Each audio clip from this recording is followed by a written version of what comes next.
I looked out the window at the gray sky, pondering how much my relationship with Thomas had changed over the past 10 years.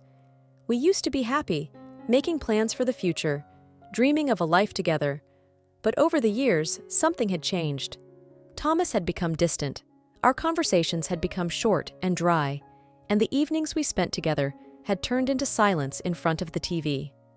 I tried to understand when exactly things had gone wrong. Maybe it started when he began working late and only came home late in the evening, or when we stopped discussing our dreams and plans, replacing them with routine conversations about everyday matters. I didn't know, but one thing was clear. Our relationship had become entirely different. Thomas had always been a calm and balanced person.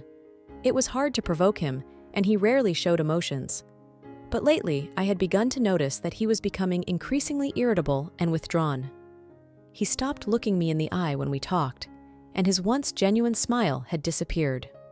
One evening, when he came home from work, I decided to talk to him. We sat at the table, and I tried to find the words to express my feelings. "Thomas, we need to talk," I began, feeling my heart start to race. He looked at me with a tired look. "About what?" he asked, his voice cold and distant. "I feel like something is wrong between us," I continued. "We've become strangers to each other. Have you noticed that?" Thomas sighed and leaned back in his chair. "I've noticed it too," he said. "But I don't know what to do about it. Maybe we're just tired of each other." Those words cut through me like a knife. Tired of each other? Had our relationship come to this? I couldn't believe it, but deep down, I knew he was right. We continued to sit in silence, each lost in our thoughts. I tried to remember the moments when we were happy, but they seemed so distant and elusive. At that moment, I realized that our relationship had indeed changed, and maybe we needed to do something drastic to bring back what we once had. This thought wouldn't leave me, and I decided that we needed to try something. Maybe go on a trip or find a new hobby that would bring us together. I didn't know what exactly, but I was ready to fight for our relationship. Several days had passed since Thomas and I talked about our relationship. An unbearable silence hung in the house. We only communicated when absolutely necessary, and even then, our conversations were short and dry. I couldn't shake the feeling that a chasm had formed between us, one that seemed impossible to bridge. Thomas became even more withdrawn. He spent more time at work and less time at home. In the evenings, he would retreat to his study, close the door, and stay there for hours, not giving me a chance to talk to him. I felt abandoned and lonely. Thomas's father, George, was a strict man who always interfered in our lives. He was displeased that we still had no children, and this became another source of tension. One day, he came to our home and started a conversation about it. "Jessica, I need to talk to you seriously," he said, sitting down opposite me in the kitchen. "Why haven't you and Thomas had children yet?" I felt a tight knot inside me. "Thomas and I have discussed this and decided to postpone it for now," I replied, trying to stay calm. "That's unacceptable," George said, banging his fist on the table. "Thomas deserves to be a father, and you deserve to be a mother. You need to think about the future and continuing the family line."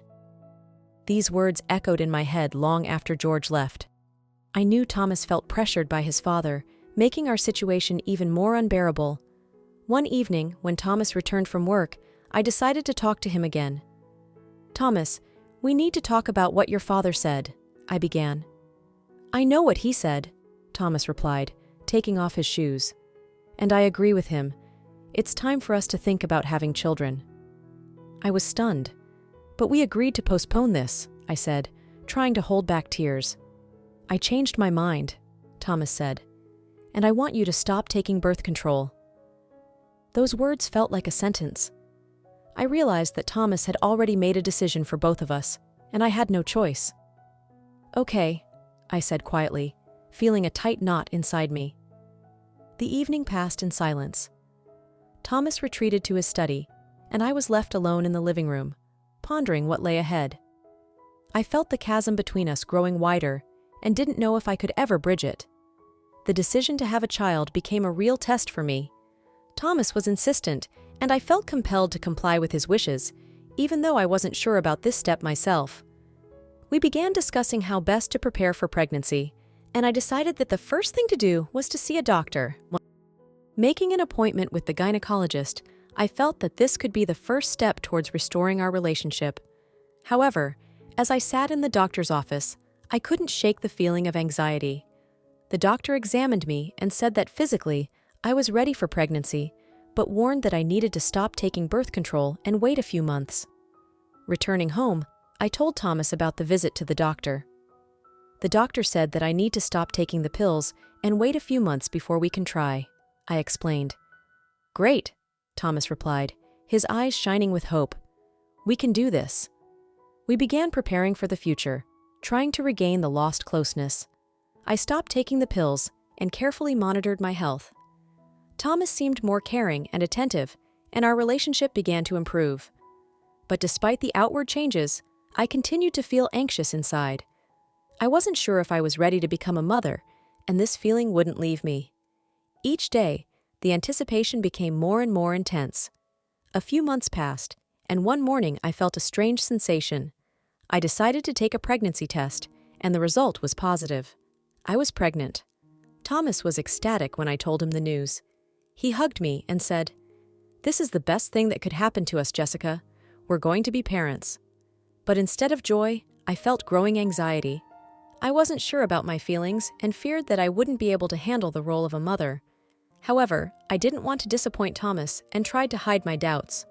A few weeks passed, and one night I felt severe pain.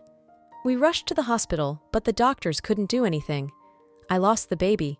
It was the hardest trial of my life. Thomas supported me, but his mother blamed me for the loss, claiming it was because of my lifestyle.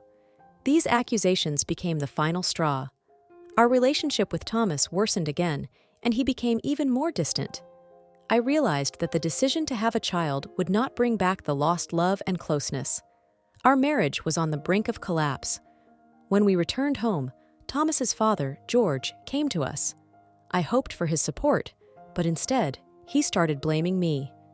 "This is all your fault," he said, not hiding his anger. "If you had behaved properly and taken care of your health, this wouldn't have happened." These words pierced me like a knife. I felt terribly guilty, even though I knew I couldn't have prevented the loss. Thomas stood by and remained silent, not trying to defend me from his father's accusations. The situation became unbearable. Thomas reverted to his old behavior, ignoring my feelings and avoiding conversations. He spent more time at work and less time at home. In the evenings, he would retreat to his study and close the door, leaving me alone with my thoughts and pain. I felt lonely and abandoned. Our relationship with Thomas was getting worse, and I didn't know how to bring back the closeness we once had. Every day, I woke up with a heavy heart, not knowing how to cope with this. One night, when Thomas again went to his study, I stayed alone in the living room. I tried to find solace in books and movies, but nothing helped. The inner emptiness consumed me, and I couldn't shake the feeling that our life would never be the same. This loss became a signal to me that our relationship with Thomas had reached a critical point. I didn't know if I could continue living in a marriage where I was ignored and misunderstood. I began to think that we needed to change something, or we would lose each other for good. One evening, Thomas came home with news. "We've been invited to David and Samuel's housewarming party at their new cottage," he said, taking off his coat. "I think we should go."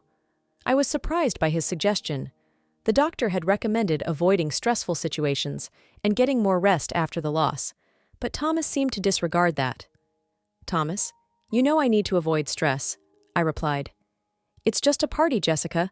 We both need a distraction and some fun. You can get ready and look as beautiful as always," he insisted. Feeling I had no choice, I decided to prepare for the evening.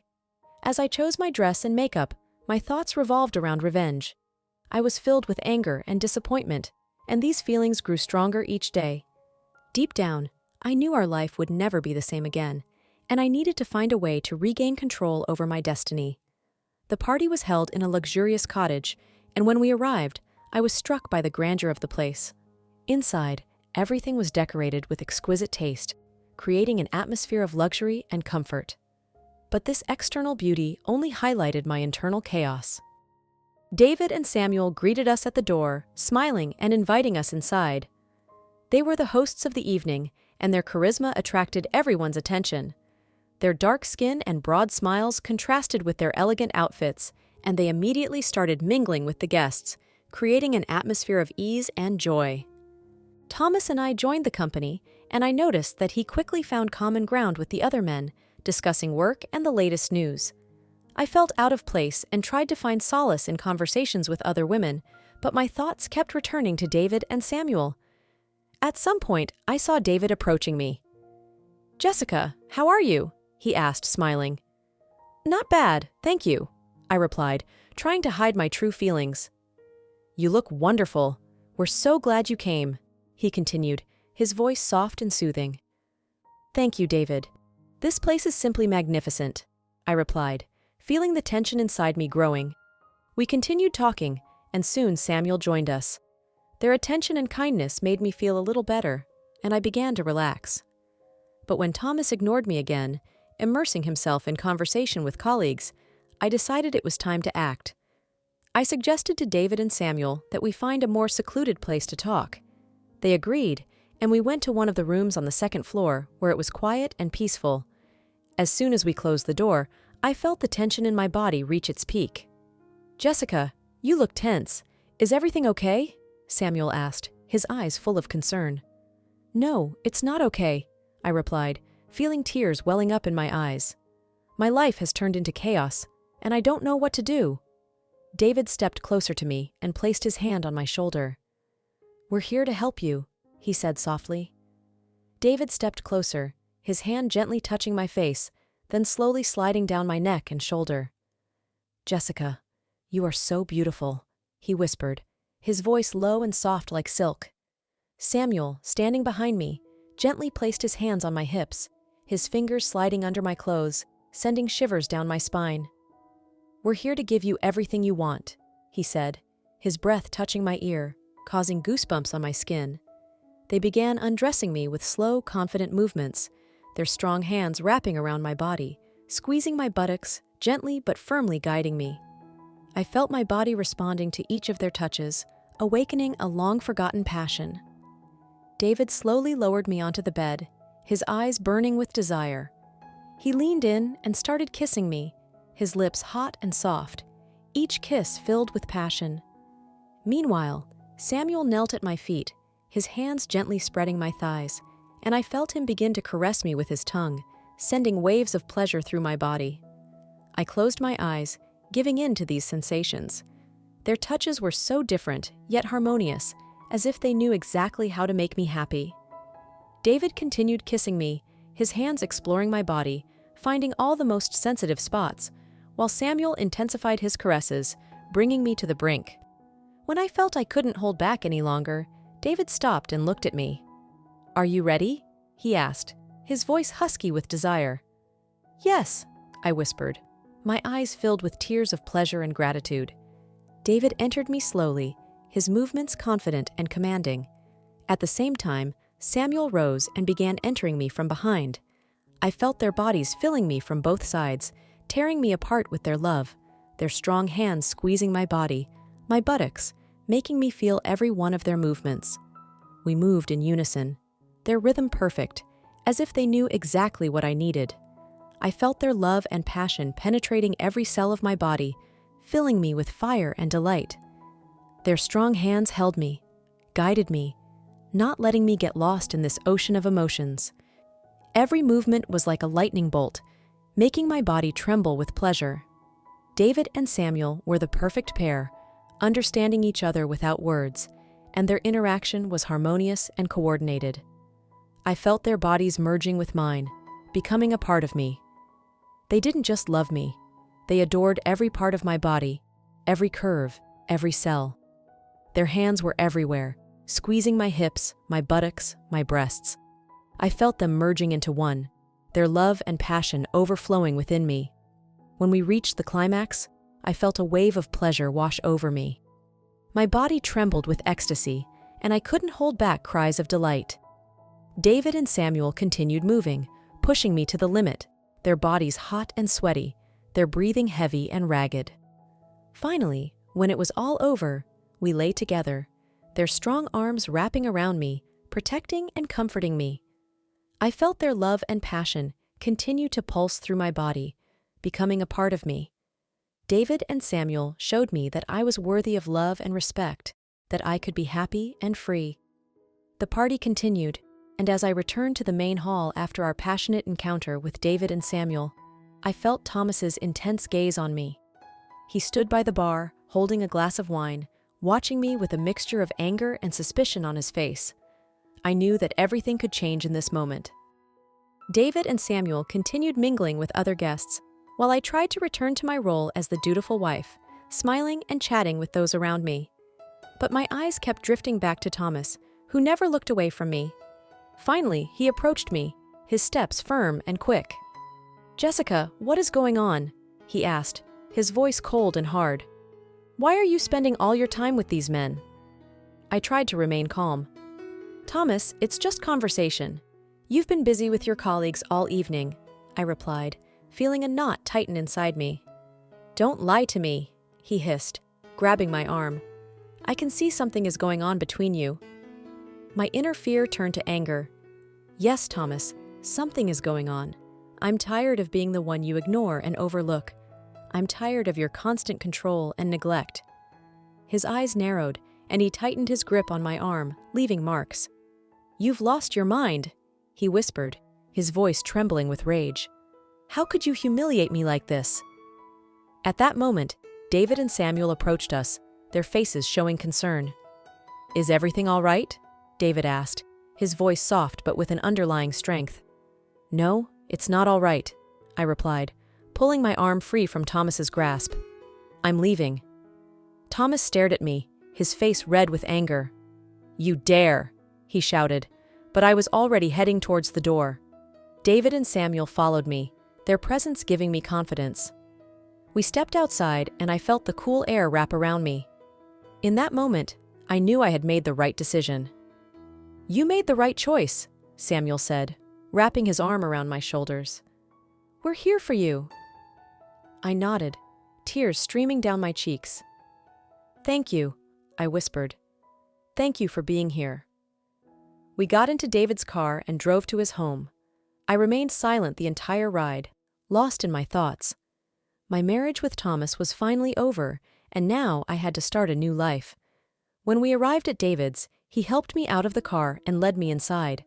His home was cozy and welcoming, and I felt the tension slowly begin to leave my body. "You can stay here as long as you want," David said, his voice full of care. "We'll always be here for you." I nodded, feeling gratitude welling up inside me. "Thank you," I repeated, realizing that now I had a chance to start over, to build a new life and find my happiness. When we returned to the house, I felt the tension inside me grow. David and Samuel, with their strong hands and confident movements, seemed like the embodiment of my wildest fantasies. This night would be different, and I was ready for anything. We went up to the bedroom, and David led me to the bed. "Tonight, you are ours, completely," he whispered, his voice low and commanding. Samuel took out handcuffs and quickly fastened my hands to the bed. "You will do everything we say," he added, his eyes burning with desire. David leaned in and started kissing me, his lips hot and insistent. Meanwhile, Samuel began slowly undressing me, his movements sharp and confident. I felt my body responding to each of their touches, awakening long-forgotten passions. When I was completely naked, David took a silk scarf and blindfolded me. "You won't see what we're going to do next," he whispered, his voice full of promises. I felt his hands slide over my body, exploring every inch. Samuel climbed onto the bed and began gently biting my neck, his teeth leaving light marks on my skin. His hands slid down and started caressing my thighs, sending waves of pleasure through me. "You are so beautiful," he whispered, his voice low and husky. David lifted one of my legs and tied it to the corner of the bed, then repeated the same with the other leg. I was fully exposed to them, and it excited me to the limit. I felt their touches becoming more insistent, their breathing heavier. Samuel took a whip and began lightly striking my buttocks, his blows precise and rhythmic. Each strike caused a mix of pain and pleasure, making my body tremble. "We like you like this, submissive," he said, his voice full of authority. David came closer and started caressing me with his fingers, his movements confident and sharp. He entered me with force, and I felt my body responding to his movements, a fire of passion igniting within me. Samuel climbed onto the bed and began entering me from behind. I felt their bodies filling me from both sides, tearing me apart with their passion. Their strong hands held me, guiding and controlling my every move. Their movements became more synchronized, their rhythm perfect, as if they knew exactly what I needed. David and Samuel filled me with their love, their strong hands squeezing my hips, buttocks, and breasts, pushing me to the limit. Simultaneously, they began entering me harder, creating the impression that they had forgotten I was a living person and did unimaginably rough things to me. But I liked it, and I begged for more, moaning loudly as their movements became more insistent. My body was already trembling, but I plunged into ecstasy and relished the long-forgotten feeling of satisfaction again and again. She felt neither guilt nor regret, only pure pleasure. All her thoughts were consumed by the passion and ecstasy that filled every cell of her body. In that moment, all doubts and worries vanished, leaving only unbridled enjoyment. Jessica realized that this was what she had been missing all these years: freedom from guilt and complete surrender to her desires. Returning home, I felt that the time had come. No further delays could change what needed to happen. Thomas was sitting in the living room, lost in his thoughts. I took a deep breath and decided to tell him everything. "Thomas, we need to talk," I said, trying to keep my voice calm. He turned to me, his face expressionless. "What happened?" he asked, suspicion flickering in his eyes. "I cheated on you," I said, directly and without hesitation. "With 2 men at that party." Thomas turned pale, his hands clenched into fists. "How could you?" His voice trembled with rage and pain. "I demand a divorce." I looked at him and felt a wave of liberation wash over me. All the moments of humiliation and disappointment in our marriage resurfaced in my memory. All his harsh words, neglect, endless arguments. I realized that this break was inevitable and that I no longer wanted to be the one he used and humiliated. "I agree," I replied quietly but confidently. "This marriage has not brought us happiness for a long time." Thomas stood up and headed for the door. "I'll file for divorce tomorrow," he threw back, not looking back. When he left, I felt a mix of pain and relief. On one hand, it was hard to lose all the years we had spent together. But on the other hand, I knew that a new life awaited me, free from his tyranny and humiliation. I was ready to start over, to build my future on honesty and mutual respect.